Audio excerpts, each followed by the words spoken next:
episode of Mark and the Morning. Fun Schools on Net's Homeroom. And now we have part 2. Woo! Take.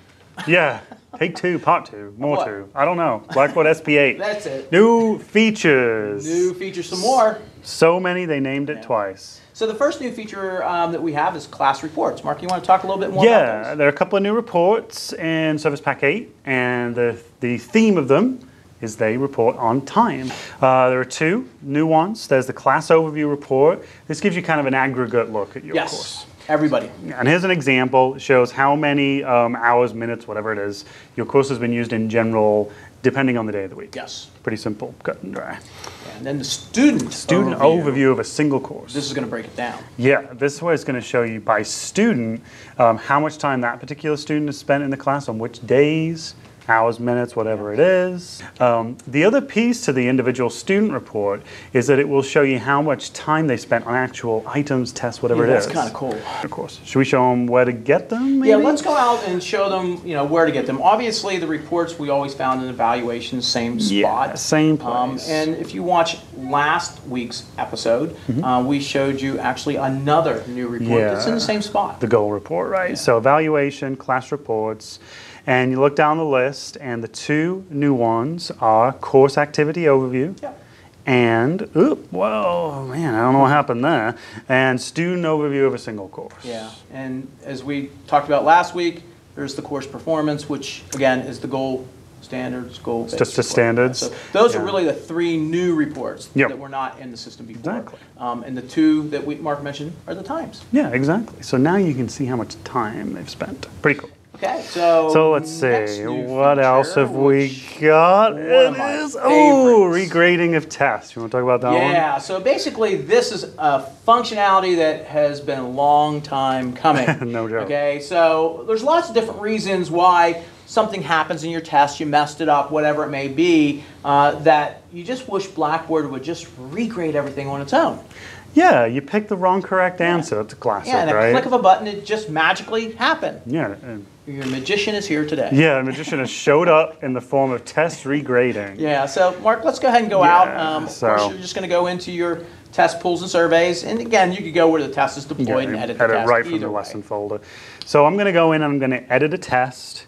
And I've made a mistake on the test. That's the situation. And really there's 3 ways in which you can make mistakes, okay? So first of all, you have one where, hey, I messed up the point value. This was supposed to be 5 points. Right, 1. exactly. So when you come over to change the point value, type in the new point value and look, submit and regrade. That's right. So if a kid got 1 on that question before, now they've got 5. Magic. How cool is that? I have another one, Mark. I actually created a question that was really bogus. My students really didn't understand the question. I didn't word it correctly. I just want to throw that question out and not count it. Can I do that? You can do that. Hit the down arrow, delete and regrade. Nice. So it reduces the total number of points on the test, zeroes out that question for the kids, and they're good to go. Magic number 2. Magic number 2. Last case scenario, okay? I created the question and I accidentally chose the wrong answer. I actually thought that George Bush was the first president of the United States and not George Washington. I made a huge mistake. No, there are 2 GW presidents at either end, but it was the wrong one. Either the first or the last. So we go to edit that question, right? And we would just say, let's say you selected answer A, you wanted it to be answer B. When you come up and you click the submit and update attempts, which I skipped over too quickly there for some reason. Keep hitting the back button by mistake today. Submit and update attempts. So that would, if the kids answered it correctly, but the system graded it incorrectly, now it will correct them. So. Magician number 3. Yeah, and I have used 2 of those 3 magicians already. Excellent. I mean, these are some really great time savers. Yes. Organization tools, and what I call the oops. Oops, I did it again. Yeah, it's good. It's all good stuff. So there's another really what I consider a time saver feature. Yeah. It's not a new feature that's going to do anything differently. Right. But it's time saver. I teach multiple courses, Mark. I'm this huge English or mathematics teacher for elementary. You're not that big, Mark. You shouldn't talk about yourself So like that. 4th grade, 5th grade, so forth. Okay. And so I always have to go to the grade center, do the grading there, go to the next course, do the grading there, go to the next course. Tons of clicks, Mark. Just tons a lot of clicks. Yep. Well, let Do me you have show a you. 4th magician plan? I think I might. The great Soprendo will come in and say, I'm in my grade center in course A, Yep. math course 1. I come up here, there's a little house, little home, way in the top left Whoa. of Blackboard. Look at that. House isn't a house unless it's a home.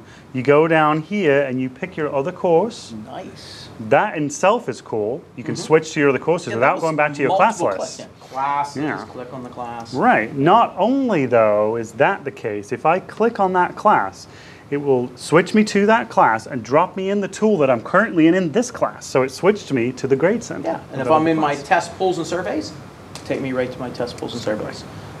So this is a huge time saver. One click. One click. From one grade center to the next. If you're in your needs grading area, That's where you really save boom, time. boom, boom. So I need to grade the things here, I need to grade the things here, I need to grade the things here.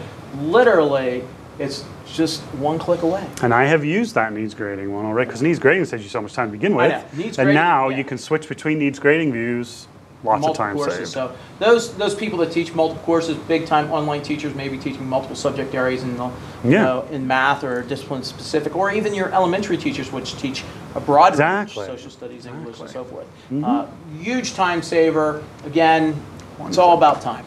It is, and it's great. It's great that Blackboard are, looking at these and making them major features too. And this is a major feature to save you time. Yeah. Right? I know. For For magical- magicians. For your big math Four teachers. magical features. For the, oops. I did it again. Oops, I misgraded again. Hey, I want to thank everyone for watching another episode of Mark and Mark in the Morning. Blind Schools and its Homeroom. Go for that testing feature.